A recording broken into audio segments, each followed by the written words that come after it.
Oi, esse é o Projeto Piloto Podcast. Aqui a gente vai conversar sobre temas que nos ajudam a ampliar a nossa visão de mundo e a nos sentir menos solitárias nas nossas jornadas. Conversas sobre comportamento, diversidade, bem-estar, maternidade e o que mais der vontade. Eu sou Lu Ferreira, influenciadora, mãe e empreendedora que acredita que cada dia é uma oportunidade para a gente ser melhor do que ontem. Eu sou a Thaís Farage, eu sou consultora de moda, mãe do Miguel e do Tom e adoro uma boa conversa. E hoje a gente está aqui com a doutora Ana Patrícia Nascimento. Seja bem-vinda! Muito obrigada. Doutora Ana Patrícia, eu vou parar de chamar de doutora, tá? A Ana, que, né? Já na intimidade. A Ana é reumatologista, tá aqui com a gente, junto com o Fleury Infusões, que é o serviço de aplicação de imunobiológicos do Fleury. E a gente vai falar sobre um tema que eu sempre quis trazer para esse podcast, porque, querendo ou não, eu falo da minha doença o tempo inteiro aqui, mas a gente nunca aprofundou, Nunca. né? Eu mesma demorei a entender que o que era a doença da Lua. Assim. A gente vai falar hoje de uma doença que é prima da espondilite anquilosante, que é a doença autoimune, que é a artrite reumatoide, né? A gente teve aí recentemente o dia de conscientização da artrite reumatoide e é uma doença que é super comum, né? Ana, conta pra gente então um pouco de você, assim, você é reumatologista. Uhum. Então, assim, eu fiz reumatologia, né, residência e doutorado no Hospital das Clínicas, da Faculdade de Medicina da USP, e trabalho atualmente no consultório, né, tenho um consultório em São Paulo, e trabalho também no Hospital Sírio-Libanês. Sou titulada pela Sociedade Brasileira de Reumato, né, como especialista em reumatologia, e já exerço a profissão há 20 anos. E você é parceira de Fleury Infusões, né? Sim, eu conheço o histórico todo da empresa, né? Já trabalhei no Grupo Fleury por um período longo e agora sou parceira do Grupo Infusões. Legal. Como que você decidiu ser reumatologista? Aquelas, né? Já furei o roteiro. Eu fico curiosa, porque desde que eu descobri essa minha doença, eu tenho tido muito contato com reumatos, né, enfim, que me seguem e tal. E às vezes as pessoas, eu digo os pacientes, nem sabem que existe reumatologista. Tipo, nossa, eu tive uma questão assim, aí eu fui procurar, aí procura outra especialidade.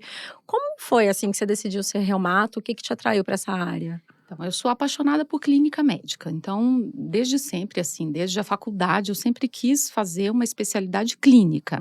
Eu gosto dessa visão, assim, global do paciente, né? Então, na residência médica, uma das minhas áreas era a reumatologia. E eu me encantei pela especialidade.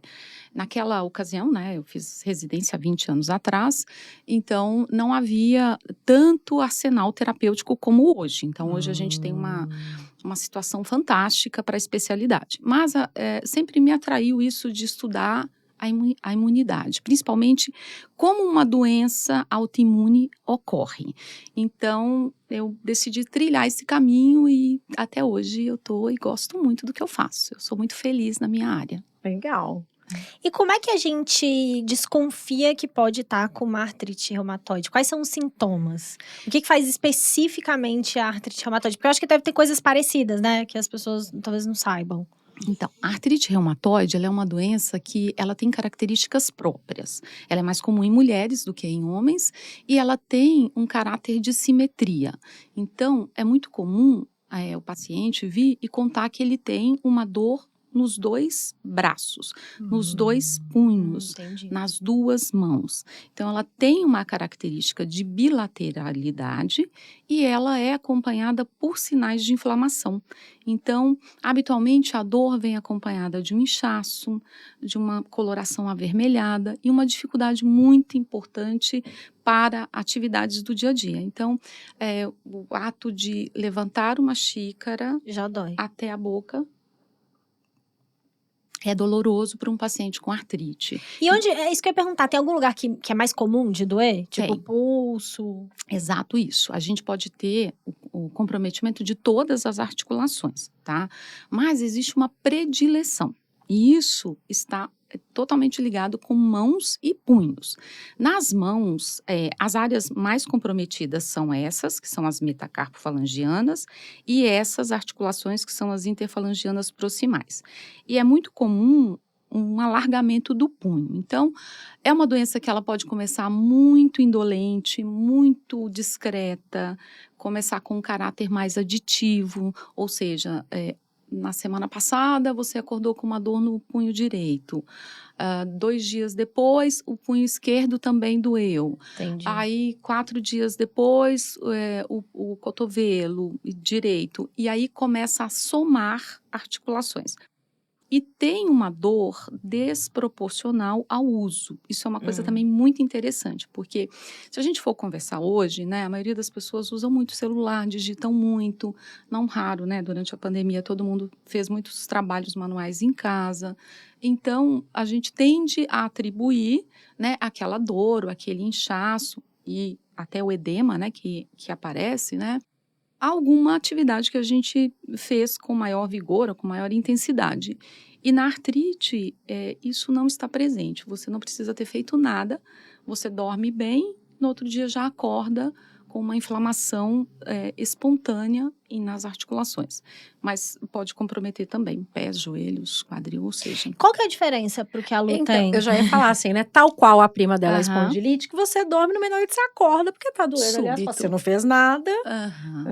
Você sabe que, assim, o diagnóstico é difícil, né? O diagnóstico de doenças reumáticas. Porque é reumáticas ou é reumatológicas? Ambos, você pode usar os Legal. dois, Sempre tá? tive essa dúvida.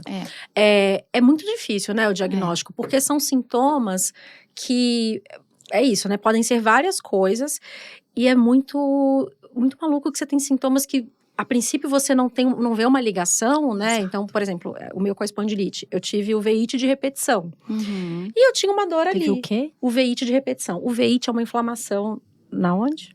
Na úvea, que Na é uma estrutura úvea. do olho. O meu olho, e como eu uso lente de contato há anos, Aham. eu achava que era, ai, nossa, lente. precisava trocar a lente, vou usar Uhum. só o óculos durante uma semana e vai passar. E não, né? Então, era uma coisa que eu tive durante várias ocasiões, fui parar em pronto-socorro oftalmológico, é uma doença muito séria, pode levar, inclusive, à perda, né, Sim, visual. visual. E hoje em dia eu tenho que fazer controle. A cada 6 meses eu vou no meu oftalmologista especialista em uveíte para ele avaliar como tá ali, porque pode inclusive acontecer e eu, enfim, não perceber exatamente, porque agora eu já tenho outros métodos de controle. Mas sintomas que aparentemente não tem nada a ver um com o outro e que quando você vai somar, você percebe a doença.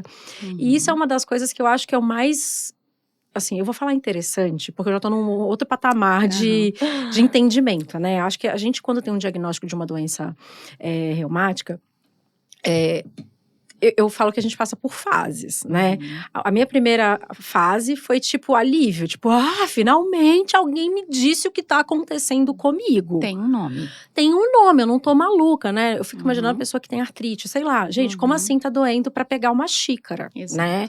Então, assim, descobrir o que tá por trás daquele incômodo, daquela dor que muitas vezes é incapacitante, é um alívio.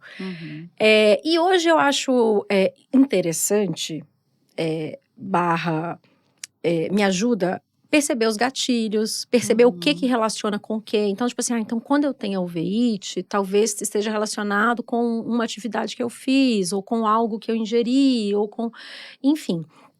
E vem do nada, né? A pessoa, de um dia para o outro, ela aparece ali com um sintoma.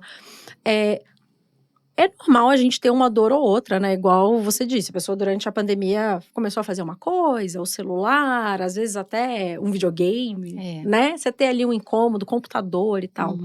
Mas quando que isso passa a ser uma questão que ela deve levar mesmo para um especialista, consultar um reumatologista? Porque, doeu uma vez, doeu duas, sabe? Qual que é a minha medida ali?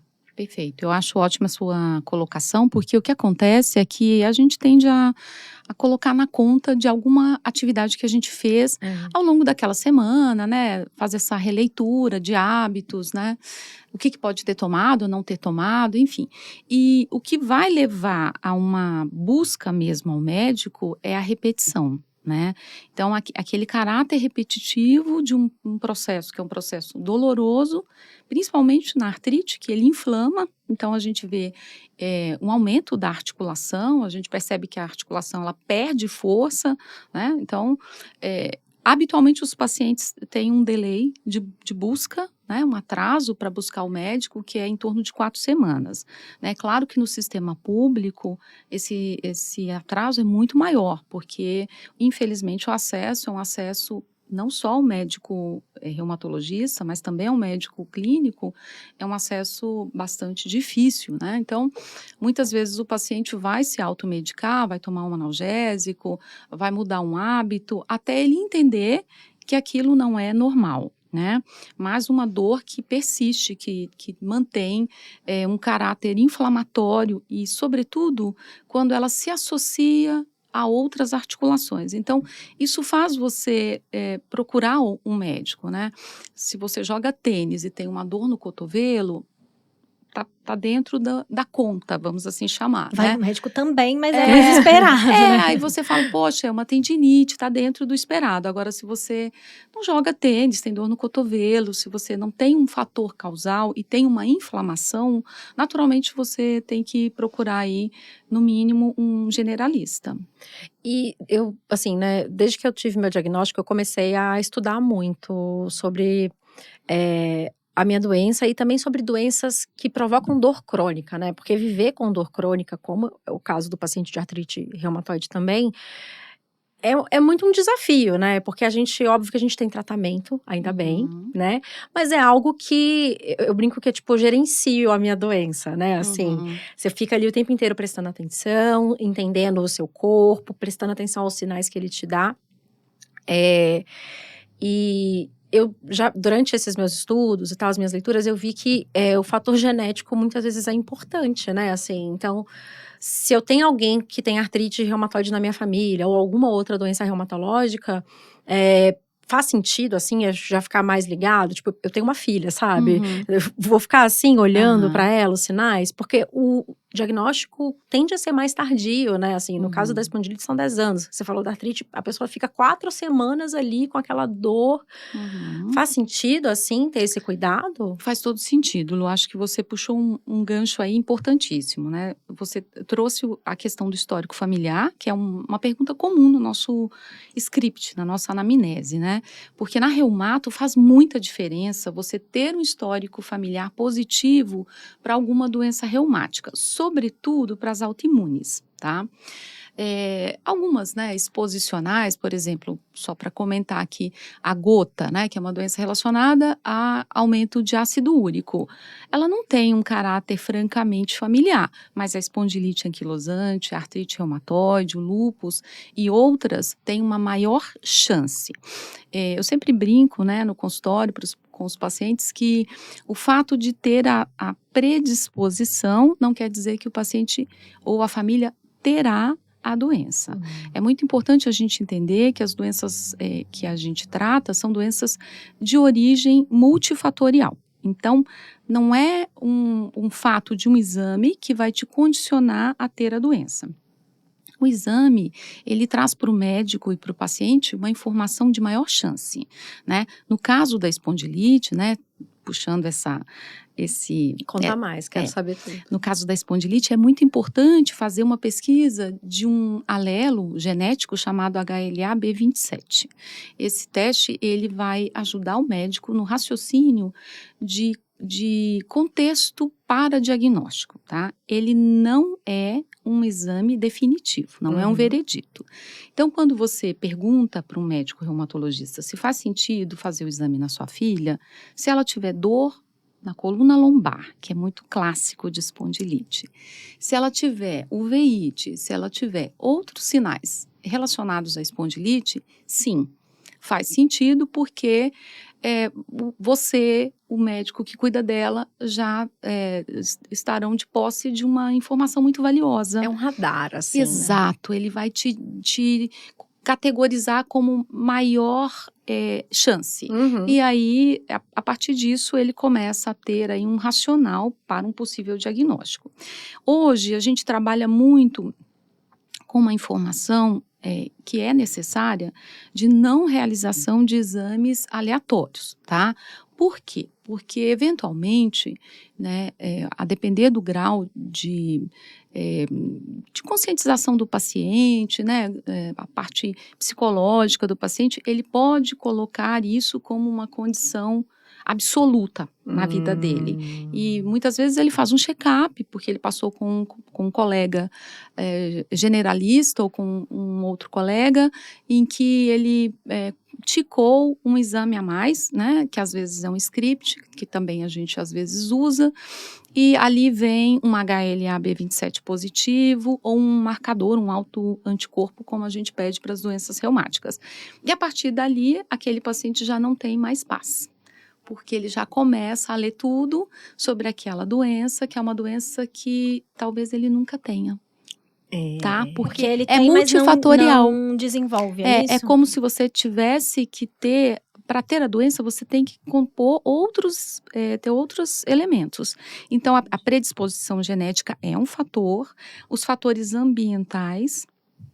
E aí você começou a tocar num assunto que depois eu acho que vale a pena a gente conversar, não só para espondilite, para artrite também, né, as funções assim que exercem o meio que a gente vive, né, o estilo de vida que a gente tem, né, e algumas situações que são situações de infecção e outras que vão mudar estresse, que vão mudar a sua probabilidade, né?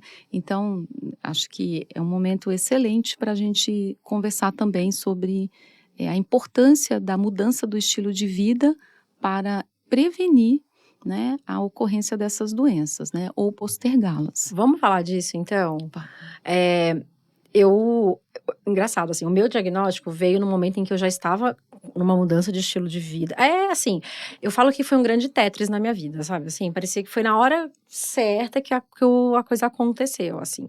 Então, eu já estava numa fase de buscar me alimentar melhor, de me exercitar com mais frequência, que sempre foi a maior dificuldade da minha vida, assim. Conseguir fazer exercício, eu não gostava de exercício de jeito nenhum. De prestar bastante atenção ao meu sono, que era uma coisa que era muito, assim, muito desafiadora. Eu não conseguia dormir bem, sempre foi uma questão. Até era piada nas minhas redes, assim, das minhas seguidoras. E aí veio o diagnóstico, porque eu falei, não, eu já fui em ortopedista, já falei, vou no reumatologista, que eu nunca fui. E aí, finalmente, tipo, fechou. E eu entendi que essas mudanças que eu comecei naquela época, agora, né, mais do que nunca, eu precisava prestar atenção. Então, quais são essas mudanças? Eu falei aqui de algumas coisas que eu fiz, assim, estou no caminho certo? O que a pessoa que tem aí uma predisposição genética, ou a pessoa até que já tem o diagnóstico, né? O que ela pode fazer no estilo de vida dela para viver melhor? Excelente. Olha, a gente sabe que as doenças autoimunes são desconhecidas, mas a gente conhece bem os gatilhos, tá? Que a gente chama como fatores que podem acelerar, né, a ocorrência de uma doença, né? Na reumatologia, em especial, atividade física. Todos os estudos apontam que o exercício físico é um remédio. Tá? Inclusive, quando a gente olha uma diretriz ou uma pirâmide de tratamento para espondilite, a base da pirâmide, ou seja, para todos, o exercício físico, regular, organizado, supervisionado e diário. Tá? Quanto mais exercício, melhor. Aí você tá me falando isso numa semana que eu tô assim, a gente tem 4 dias que eu não faço nada, uma semana super absurda, e ela falando, eu tô assim, ai meu Deus, tô fazendo tudo errado. Mas é muito, né? Porque eu sinto, assim, quando eu fico, eu digo assim, mais de 3 dias, eu já começo a perceber alguns sinais de rigidez. Total, né? Total. É uma sensação de que o corpo não está bem dentro dele mesmo, né? Assim, uma sensação de que dormiu, mas a coluna, a parte muscular não está encaixando. A doença pede exercício, né? O exercício, ele vai liberar uma série de endorfinas e já existe aí todo um caminho, um racional para que a gente possa classificar como terapêutico. Ele é um pilar fundamental no tratamento dos pacientes. Na espondilite, então, é uma unanimidade. Então, Mas em geral das doenças reumáticas. sim, todas, Tá. todas, sem exceção, até Exercício é naquelas remédio. mais antigas, naquelas que antigamente a gente dizia, agora você tem que ficar em repouso porque você tem uma dermatomiosite, ou você tem uma miosite, é uma doença que você não pode fazer nenhuma atividade. Hoje a gente já começa precocemente. Isso eu acho interessante pontuar, porque é isso, né? A pessoa fala, eu tenho uma questão que afeta a minha coluna e tal. Então você não pode. Pelo contrário, pelo óbvio, contrário. supervisionado, depois, Isso. né, do reumatologista dar o diagnóstico, não sei o quê. Uhum. Mas eu acho que muita gente tende a ir pro oposto, né, pra ficar mais parado. Sim. E não, a gente E é precisa pior. do movimento. Isso, é pior. Quanto maior for o sedentarismo, maior for a inércia, né, para o exercício, maior será a necessidade de remédios, tá? Então, costuma ser uma troca, sabe? Eu ia perguntar isso também, assim, qual é o problema de demorar 4 semanas para ter um diagnóstico? Uhum. Porque quando você falou assim, as pessoas demoram muito a ser diagnosticadas, até 4 semanas. Eu pensei, gente, 4 semanas é muito pouco, eu faço muita coisa sem diagnóstico em 4 semanas. Então, o que agrava? O que Então, eu vou piora? me corrigir, porque, na verdade, não é 4 semanas para fazer o diagnóstico. 4 semanas, em geral, que os pacientes vão procurar um médico. Entendi. Aí eles procuram um médico, muitas vezes não procuram um reumatologista, porque o reumatologista… Ainda é muito novo, né? É um conceito que nem todo mundo conhece, né? Como a Lu comentou, ela buscou ortopedistas, buscou outras especialidades que também conhecem as nossas patologias, mas não são especialistas nessa parte que é a parte clínica, né? Que é a parte mais voltada para tratar da forma medicamentosa e acompanhar. Então, 4 semanas a gente não consegue fazer um diagnóstico de artrite reumatoide. Geralmente esse período é uma média de busca de consultórios, tá? E depois disso, muitas vezes o paciente tem, como ela comentou, sintomas que são muito comuns a outras doenças, até reumáticas. Então, a fadiga que pode acontecer em todas elas. Eu queria fazer só uma observação. 4 semanas sentindo dor pra pegar uma xícara não é bolinho, entendeu? Que eu não tenho. É isso. É muito difícil. Assim, a gente tem, né, conversado mais sobre a doença. A minha terapeuta me falou que eu preciso falar mais sobre isso com as minhas amigas, porque as pessoas não têm noção. Eu não entendia que Não. era sério, porque eu não tenho, então… E eu acha que é falava uma assim, dor leve, mas não é uma dor intensa. Não, e uma dor dor intensa. É um conceito muito pessoal, né? Assim, Sim. o que é uma dor forte pra mim pode não ser pra você, e o que é uma dor Uhum. intensa pra você, pra mim pode ser insuportável. Enfim, só quem sente a dor sabe, né? O quanto que aquilo incomoda. Sim. E é isso, assim, eu já tive episódios, até foi quando a gente conversou mais sobre isso, assim, que algumas semanas atrás eu tive uma crise muito intensa que eu não conseguia levantar da cama, e aí, né, entra o conflito interno.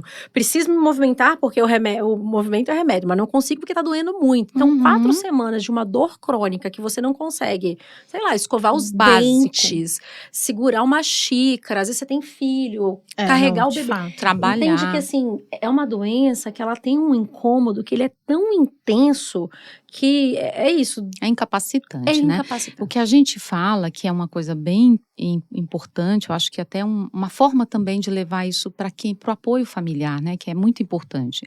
Porque o paciente, às vezes, ele é muito mal compreendido. Ele acaba se fechando porque ele acha realmente, e é chato ele falar o tempo todo que ele está com dor. Então, ele acaba virando meio uma conchinha, né? Muitos pacientes que têm artrite, espondilite, lúpus, né? Todo o contexto familiar, pessoal, profissional, né? Não cabe uma queixa contínua. E a dor é contínua. Ela não dá trégua. Você toma remédio, melhora por um período e ela volta com a mesma intensidade ou até maior. Então, não é uma coisa episódica como uma cólica menstrual. É uma coisa contínua. Nossa, né? deve ser desesperador. É desesperador. E esse negócio da família, né? Eu acho que isso é um ponto muito, muito importante que você tocou, assim, porque é isso. Às vezes, eu sinto que eu não quero incomodar as pessoas falando disso, porque, assim, parece que eu só falo disso. Até, acho que eu já falei em alguns episódios aqui, tipo assim, vocês sabem que, né, eu tenho aquela doença que eu falo todo episódio aqui, mas ela faz tão parte do dia a dia, e é tão intrigante você perceber, né, como aquilo tá ali no seu organismo, como que o seu corpo tá recebendo aquele estímulo ou não, que dor é essa? que você entra no looping de pensar na doença o tempo inteiro, você quer falar dela o tempo inteiro, mas as pessoas não sabem como é, né? Quem não sente realmente não sabe. E é muito importante que a família entenda, né, o momento do paciente, principalmente nos dias de crise, né? Porque eu fico imaginando, eu tenho um super apoio da minha família, meu marido, assim, ele não sente a dor, mas eu vejo uma sensibilidade nesses momentos que é crucial, porque é coisa do tipo assim, cara, eu não consigo lavar uma louça, não consigo me servir o almoço. E ele consegue ter a delicadeza de entender que realmente, sabe, tá muito difícil, deixa eu te ajudar aqui. Porque eu já ouvi relatos de seguidoras minhas que têm, né, artrite, que tem espondilite, que tem outras doenças reumáticas, que, mas aí meu marido fala que eu tô preguiçosa, minha mãe não entende. E isso é muito Minha amiga se duro, afastou, né? porque eu não saio mais, porque eu não participo das atividades sociais, é isso mesmo.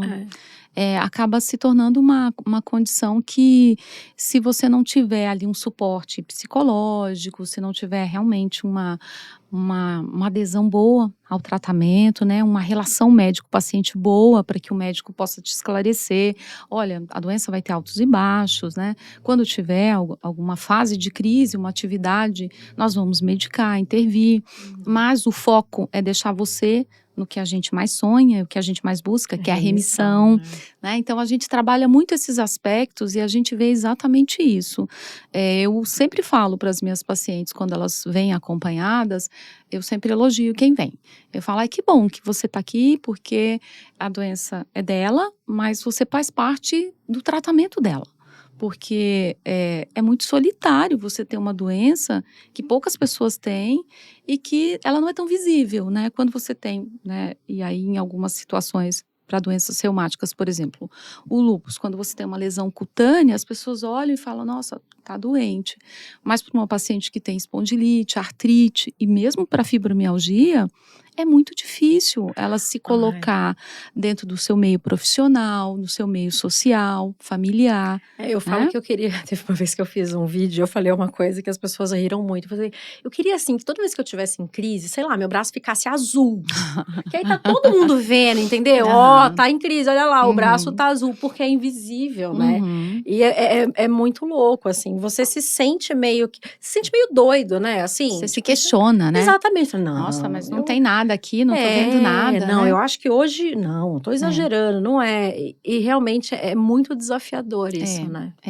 E você veja que para artrite inicial, que a gente hoje já separa, né, bem assim, até para chegar a esse diagnóstico, porque a artrite ela tem uma capacidade de deformar, né, de causar incapacidade de movimento, né, os pacientes não conseguirem se pentear, botar roupas, né, segurar um garfo. Então, é uma doença que, se você tratar rapidamente, né, se fizer o diagnóstico precoce e começar logo com o tratamento adequado, você vai impedir isso. Você vai dar uma qualidade de vida para esse paciente muito boa. Eu ia perguntar isso, que é para também as pessoas não ficarem com medo, né? Sim, Porque é possível ter uma qualidade de vida boa, é possível controlar. Com certeza. Tem um medicamento que toma quando tá com muita dor, é melhor saber logo. Eu sempre falo que a informação é uma arma muito poderosa a favor do paciente. Sim. Né? E quanto mais informação você puder levar para o seu paciente, né? Colocá-lo em contato com informações que são fidedignas, né? A gente tem, dentro da Sociedade Brasileira de Reumatologia, tem um site que tem várias cartilhas para os pacientes, tudo isso é bem importante, e a gente tem que entender que é uma doença que tem controle, e ela tem um controle muito bom. Hoje, para as doenças reumáticas, a gente está numa fase muito bacana, tá? Então, eu posso dizer, assim, sem nenhuma dúvida, que a última década, ela transformou completamente o prognóstico e a qualidade de vida dos pacientes. A gente atinge muito mais remissão, porque é o momento que o paciente fica sem doença, né? Ele fica sem os sinais da doença. Ele tem uma vida normal, muitas vezes às custas de doses baixas de medicamentos, e em algumas situações até sem medicamentos, e é uma qualidade de vida total para o paciente, né?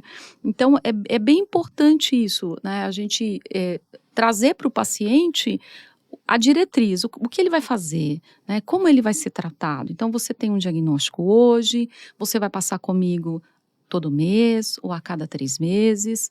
Qual é o meu objetivo? O objetivo do médico é encontrar exames bons, encontrar um exame físico bom, você vir, né, o paciente vir com pouca queixa. Hoje a gente tem uns questionários que são muito legais, são questionários traduzidos para o português, mas são de uso mundial, em que a gente avalia a qualidade de vida, a capacidade funcional do paciente. Então, são perguntas muito simples, em que a gente pergunta se o paciente tem dificuldade ou não para fazer determinadas atividades, como tomar um banho em pé. É uma coisa que pode parecer banal e fácil para todo mundo, mas para quem tem uma dor lombar muito importante, para quem tem um quadro articular de joelho muito importante, ele não consegue. Né? Fazer uma compra, carregar uma sacola, torcer um pano, né? Se segurar em pé em um ônibus, cortar carne. Então, a gente vai fazendo essa avaliação periódica e vendo o quanto esse paciente tem demanda de mais medicamentos ou não. E hoje a gente tem vamos dizer, uma facilidade em avaliar isso muito maior do que no passado, em que a gente não tinha métrica para isso.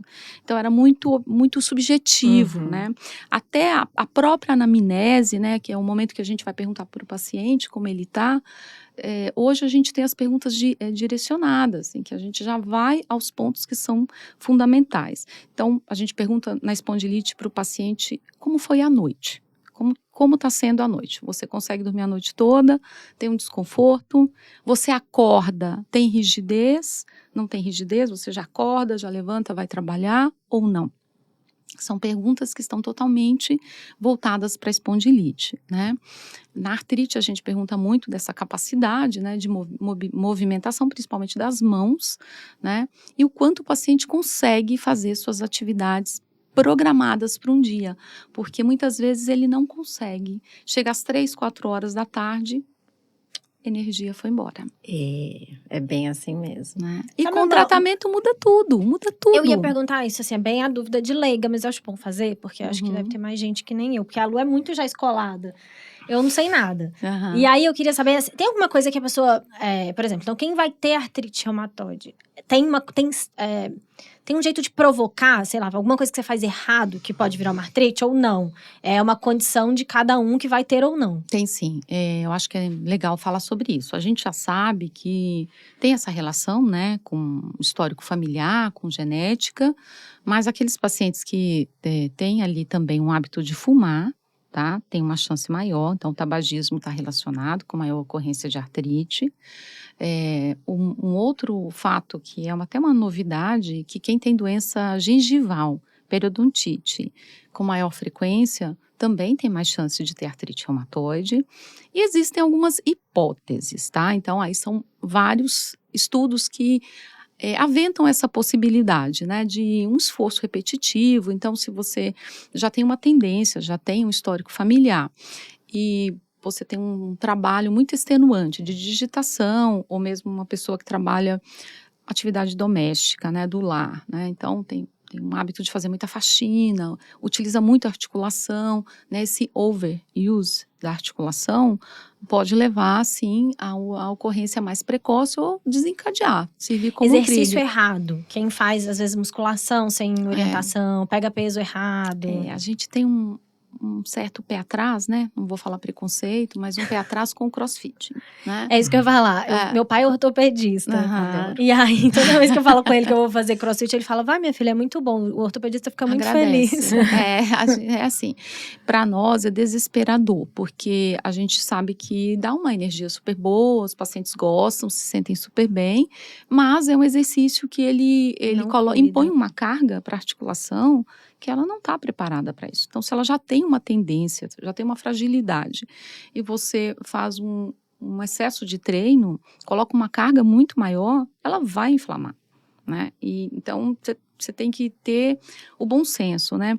Não existe uma proibição, mas assim, Tomar não cuidado. é recomendável, é mais adequado exercícios, vai fazer uma dança, vai nadar, né? Faz uma musculação, né? Coisas que também são gostosas, mas que não tenham aquela supercarga, sabe? E vamos falar um pouco de tratamentos possíveis? Porque, na verdade, assim, a gente começou a falar de exercício, de bons hábitos, aí, sei lá, o papo foi e a gente se desviou. Além do exercício, então, você falou que o pilar, né, o maior, é o exercício físico. Quais outros bons hábitos a pessoa que tem a artrite reumatoide pode adotar na vida dela para ela ter uma qualidade de vida melhor? Legal, ótimo. Então, eu vou até pedir para depois a gente retomar a pergunta como farmacológico, como medicamentoso. E agora eu vou falar um pouquinho dos outros 3 parâmetros pilares importantes, não medicamentosos, que é mais do estilo de vida, tá? Sim. Então, a gente falou do exercício, que aqui é um consenso, né? Como todas as doenças reumáticas. E a alimentação, tá? Então, a alimentação, a gente tá super em alta, né? Essa questão da disbiose, que é uma alteração da nossa mucosa, principalmente da população das nossas bactérias do intestino. Então, microbiota, uso de probiótico, prebiótico, pós-biótico, né?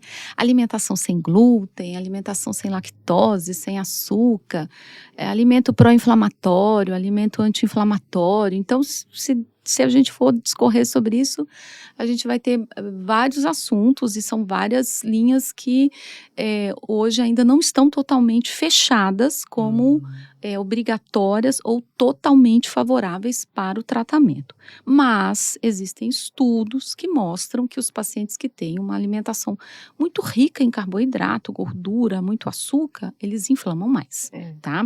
Então, já se sabe hoje, está bem documentado, que a célula gordurosa, né, ela produz algumas citocinas inflamatórias.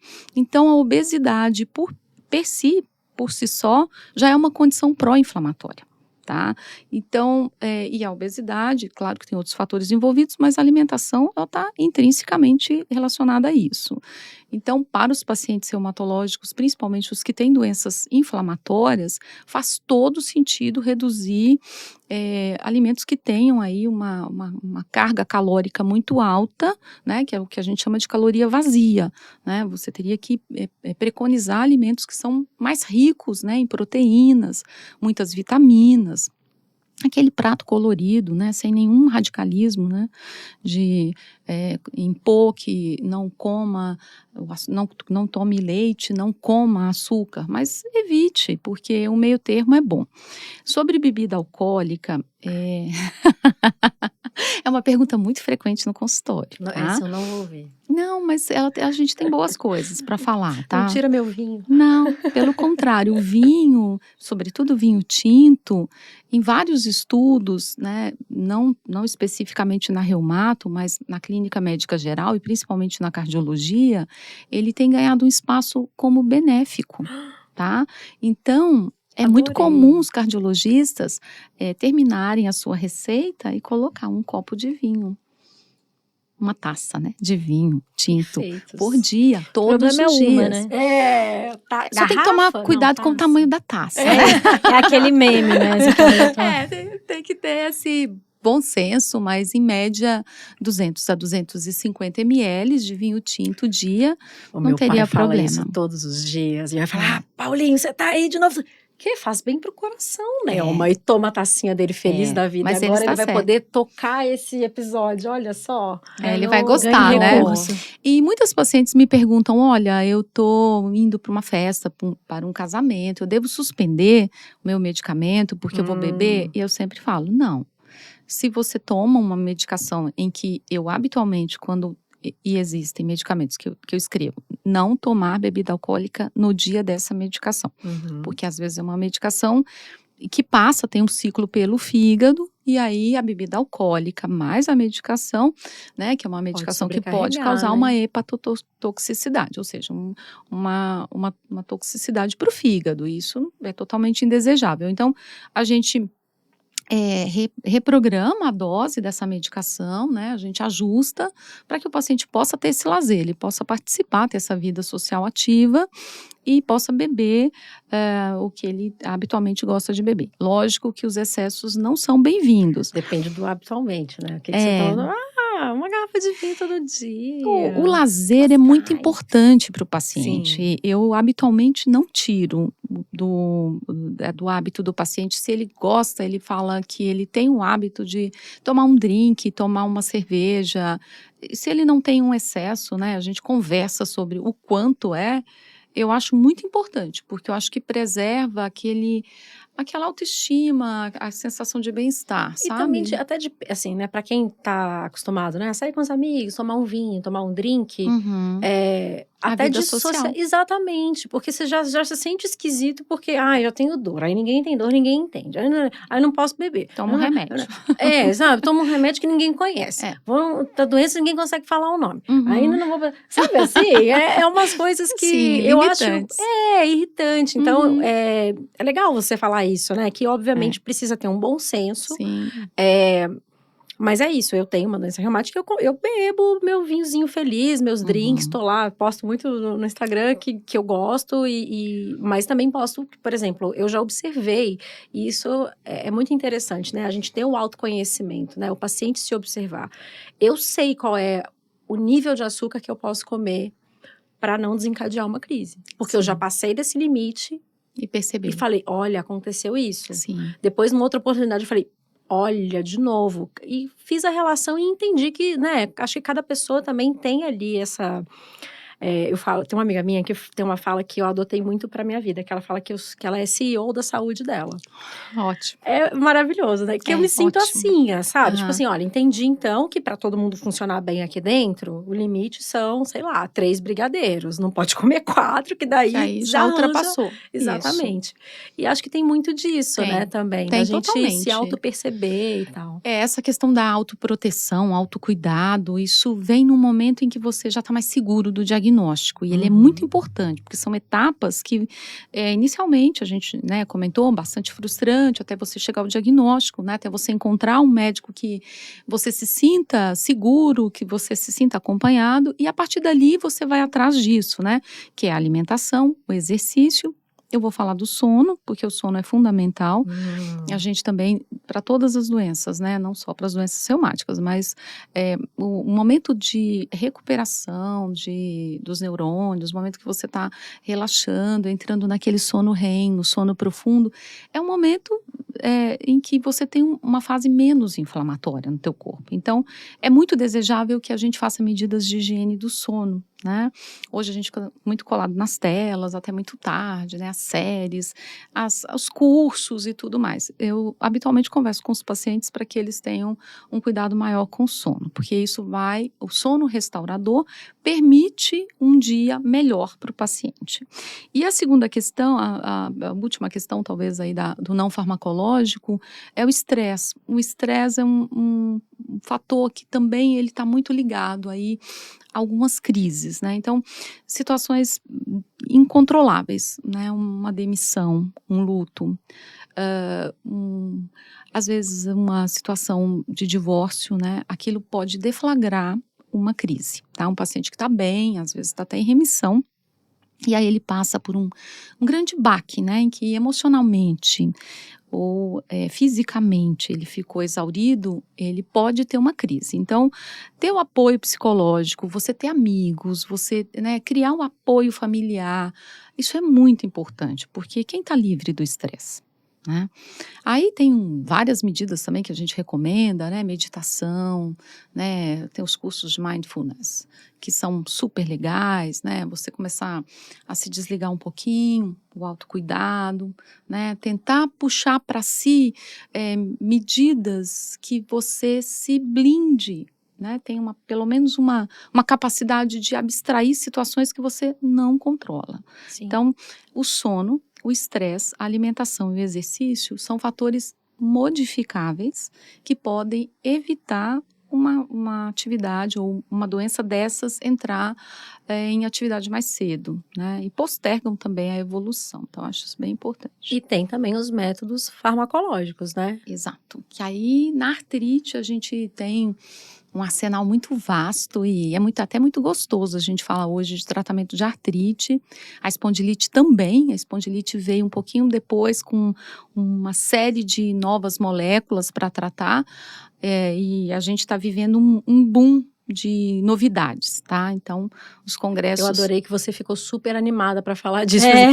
Nossa, então, temos muitas opções agora. Porque quando eu comecei a reumato, né, lá atrás, a gente tinha medicamentos muito antigos e a dependência do corticóide era muito alta. Entendi. Então, o medicamento, claro, é o medicamento necessário, né? Quando a gente fala de corticóide, a gente sabe e tem que respeitar o papel fundamental que ele tem de tirar o paciente da crise, mas a longo prazo ele tem danos que são também irreversíveis, né?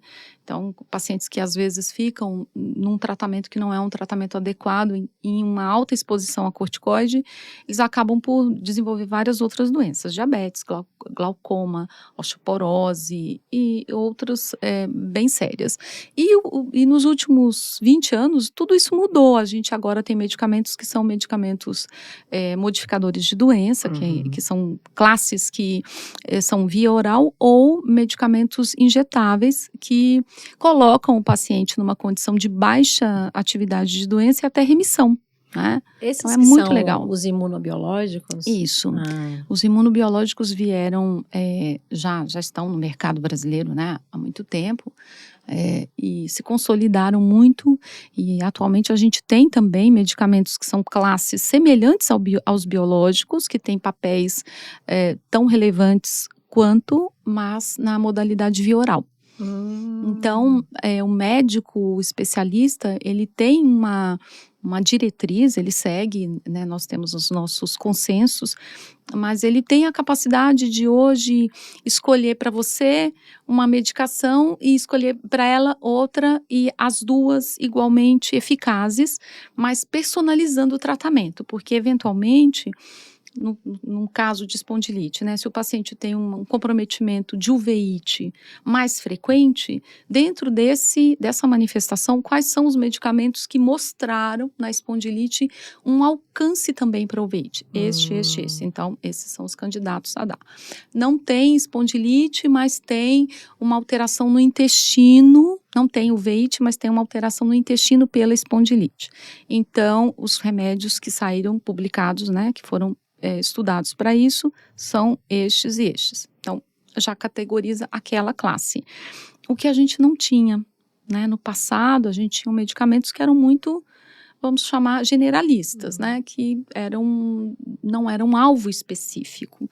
Então, é nesse aspecto que a gente tem essa alegria em dizer que hoje a gente trata, hoje a gente modifica a vida do paciente. Tem um médico uma vez que falou comigo que era dar um tiro de canhão, assim, né? Você precisava acertar uma coisinha, mas a alternativa que tinha ia ser mais, isso, né? Generalista. Você não ia direto no alvo. E você sabe que a gente muitas vezes no passado fazia isso porque a gente não tinha também uma visão de como a doença ia se manifestar.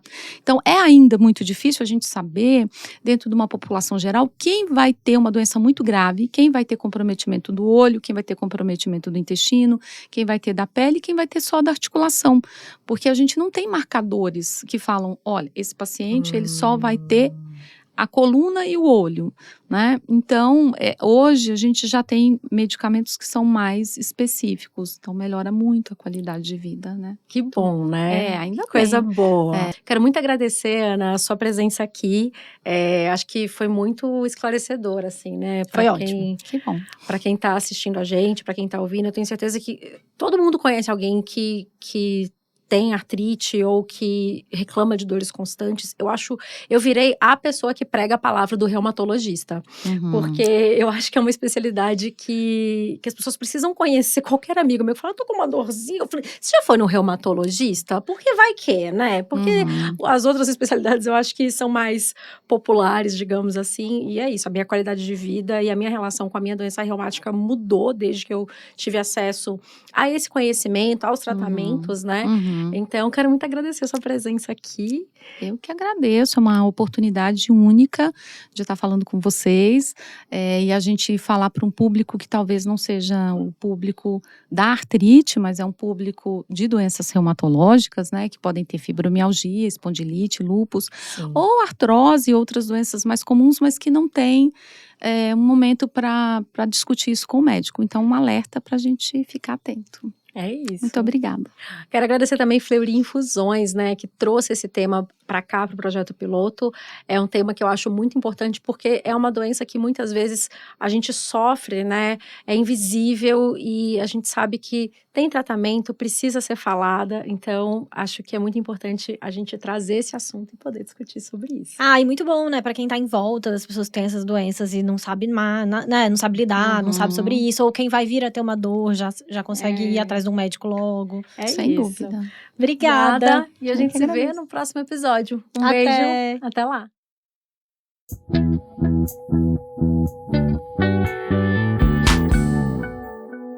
Este podcast foi produzido pela Tumpats.